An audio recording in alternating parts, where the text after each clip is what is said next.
Students exams கிட்ட வந்தாச்சு. Competitive எக்ஸாம்ஸ்க்கு எல்லாரும் ப்ரிப்பேர் பண்ணிட்டு இருப்பீங்க. அப்படி ப்ரிப்பேர் பண்ணுறதுக்கு 1 இயர் நீங்கள் டைம் ஷெட்யூல் போட்டிருந்தீங்கனாலும் சரி, நான் சொல்லக்கூடிய ஒரு சில information it will be life changing for you. Because study our productivity எப்படி நம்ம இன்க்ரீஸ் பண்ணுறது, எப்படி நம்ம ஃபோக்கஸ்டாக ரொம்ப நேரம் படிக்க முடியும் அப்படிங்கிறது ரொம்ப முக்கியமாக தெரிஞ்சுக்க வேண்டிய ஒரு ஸ்கில்லு. நிறைய பேர்த்துக்கு அந்த ஒரு லாங் டேர்ம் பிளான் இருந்தாலும் கரெக்டாக அதை எக்ஸிக்யூட் பண்ண முடியாது. ஸோ நான் சொல்கிற இந்த ஒரு சில பாயிண்ட்ஸ் நீங்கள் ஃபாலோ பண்ணிங்க அப்படின்னா it can transform the way you study. The first hack is, it's not a hack, but நீங்கள் என்ன பண்ணலாம் அப்படின்னா உங்களோட மெட்டீரியல்ஸ் இருக்கு இல்லையா, ஸ்டடி மெட்டீரியல்ஸ், நீங்கள் என்ன சப்ஜெக்ட்ஸ் படிக்கிறீங்களோ உங்களோட பேப்பர்ஸ், உங்களோட பென், உங்களோட மெட்டீரியல்ஸ், நோட்ஸு, இது எல்லாத்தையும் உங்கள் பக்கத்தில் வச்சுக்கலாம். அண்ட் ரொம்ப முக்கியமான ஒரு விஷயம் என்ன அப்படின்னா உங்கள் ஃபோனை எடுத்து நீங்கள் ரீச் பண்ண முடியாத அளவுக்கு கொஞ்சம் தூரமாக வச்சுருங்க. ஸோ தட் என்ன ஆகும் அப்படின்னா நம்ம எல்லாருக்குமே இந்த நோட்டிஃபிகேஷனை பார்க்கக்கூடிய பழக்கம் இருக்குது. ஜஸ்ட் ஃபோன் ஆன் ஆனால் போதும், என்ன நோட்டிஃபிகேஷன் வந்துச்சு நம்ம எடுத்து பார்த்தோம் அப்படின்னா we will be distracted from the flow state. Flow state அப்படின்றது எல்லாருக்கும் தெரியும். ரொம்ப ஃபோக்கஸ்டாக ஒரு விஷயம் நம்ம பண்ணிட்டு இருக்கோம் மெயின் மறந்து அப்படின்னா அதுதான் ஃப்ளோ ஸ்டேட்டு. அந்த நோட்டிஃபிகேஷனை பார்த்து நீங்கள் திரும்பி வரும்போது உங்கள் ஃப்ளோ ஸ்டேட் அப்படிங்கிறது மிஸ் ஆயிருக்கும்.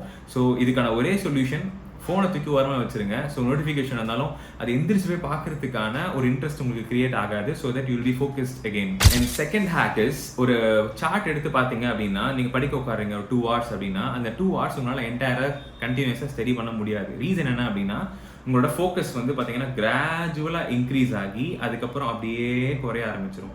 ஸோ இதை எப்படி நம்ம வந்து இந்த ஃப்ளோ வந்து நம்ம மெயின்டைன் பண்ணலாம் அப்படின்னு பார்த்தீங்கன்னா just by taking some voluntary breaks. Voluntary பிரேக்ஸ்னா நம்ம நல்லா படிச்சுட்டு இருக்கும் போது ஒரு குறிப்பிட்ட டைம் மாதிரி செட் பண்ணிட்டு அந்த டைம்ல நடுவில் ஒரு 5 minutes ஆஃப் பிரேக் டைம் எடுத்துக்கணும். இந்த டைம்ல வந்து போய் நம்ம எடுத்து ஃபோன் பார்க்கறதோ இதெல்லாம் பண்ணக்கூடாது. ரீசன் என்ன அப்படின்னா இட் டேக் யுவர் டைம்.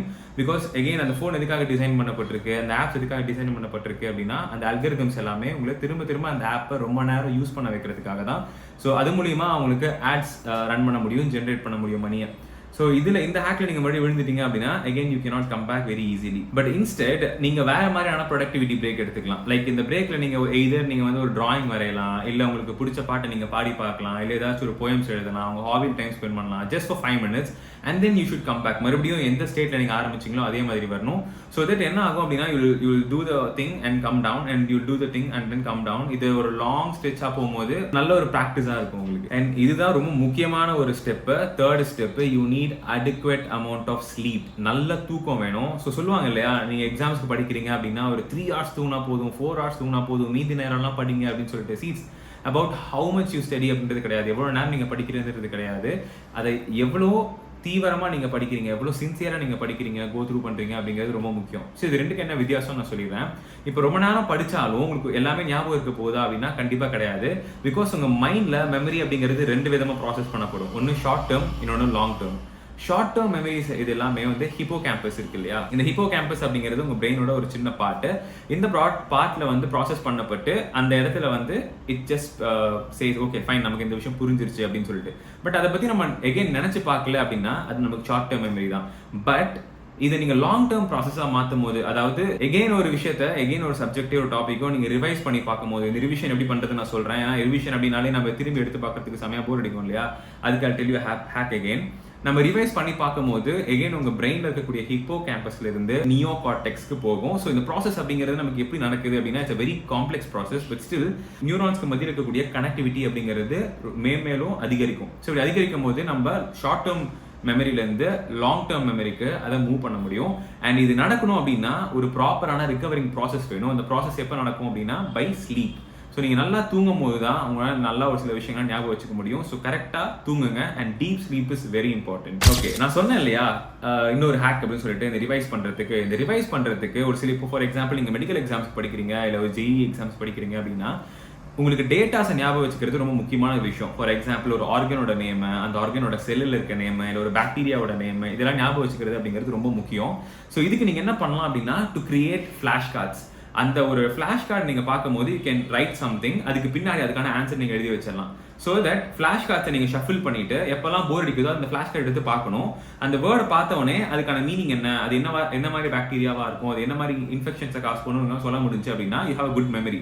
அப்படி இல்லைன்னா சடனாக நீங்கள் வந்து அதை திருப்பி பார்க்க முடியும். பார்க்கும்போது உங்களுக்கு வந்து again you will revise that topic. So இந்த மாதிரி ஒரு ஞாபகம் இல்லாத ஒரு விஷயத்தை வந்து எகெயின் இந்த ஃபிளாஷ் கார்ட்ஸ் மூலியமா நீங்கள் ஈஸியாக லாங் டேர்ம் மெமரிக்கு ப்ராசஸ் பண்ண முடியும். இன்னொரு ஹேக் நான் சொல்லும் போது இதுக்கு சான்ஸே இல்லை நீங்கள் நினைக்கலாம். But still shuffle the subjects. ஏன் ஷஃபிள் த சப்ஜெக்ட்னு சொல்றேன்னா, இப்போ பிசிக்ஸ், கெமிஸ்ட்ரி, பயாலஜின்னு எடுத்துக்கோங்களேன். இந்த 3 சப்ஜெக்ட்ஸ் நீங்க படிக்கும்போது 3க்குமே ஈக்குவலா டைம் ஸ்ப்ளிட் பண்ணுவீங்க இல்லையா? அப்படி ஸ்ப்ளிட் பண்ணாம அதை ஷஃபிள் பண்ணணும். ஷஃபிள் பண்ணும்போது என்ன அர்த்தம் அப்படின்னா, half an hour for biology and half an hour for physics, again half an hour for biology and half an hour for chemistry, again for physics. இந்த மாதிரி ஷஃபிள் பண்ணும்போது என்ன ஆகும்னா, ஒரு கான்செப்ட்ல இருந்து இன்னொரு கான்செப்ட்க்கு போவீங்க இல்லையா? அப்போ வந்து உங்களுக்கு நீங்க முன்னாடி படிச்ச first concept, that is biological concept வந்து பிசிக்ஸ் படிக்கும்போது மறந்துருக்கும். இந்த மறந்து போறது அப்படிங்கிறது ஒரு நல்ல விஷயம். ஏன்னா மறந்து போனதை நீங்க பயாலஜி எடுத்து பார்க்க முடியும், அதை ரீகால் பண்ண முடியும். So when you forget something and you recollect something, that is how the memory is created. மறந்து திரும்ப அதை ஞாபகப்படுத்தி பார்க்கணும். அது இந்த மாதிரியான ரெகுலர் பிராக்டிஸ் நீங்க படிக்கும் போது வச்சுட்டு இருந்தீங்க அப்படின்னா, அது உங்களோட லாங் டேர்ம் மெமரிக்கு ப்ராசஸ் ஆகிறதுக்கு ஒரு மிகப்பெரிய உந்துகோலா இருக்கும். அண்ட் இந்த மாதிரியான ரெகுலரான ஸ்டடி ஹேக்ஸை வந்து நம்ம RGR பேஜ்ல அப்லோட் பண்ணுவோம். And we will be uploading a lot of videos. So மறக்காம இந்த யூடியூப் சேனலை ஃபாலோ பண்ணி வச்சுக்கோங்க. அண்ட் அது மட்டும் இல்லாம உங்களுக்கு JEE அண்ட் நீட் மேல இன்ட்ரெஸ்ட் இருக்கு, ஐ வாண்ட் டு ஸ்டடி, ரியலிஸ்டிக்கா நீங்க நிறைய விஷயங்கள் கத்துக்கணும், பிராக்டிஸ் பண்ணணும் அப்படின்னா, please contact the number that is given below, RGR Academy, which is in Chennai. சென்னையில நமக்கு நிறைய branches இருக்கு, so you can contact the number below. And all the very best for your exams and for your preparation. நான் உங்க Karthik, and thank you. Have a nice day.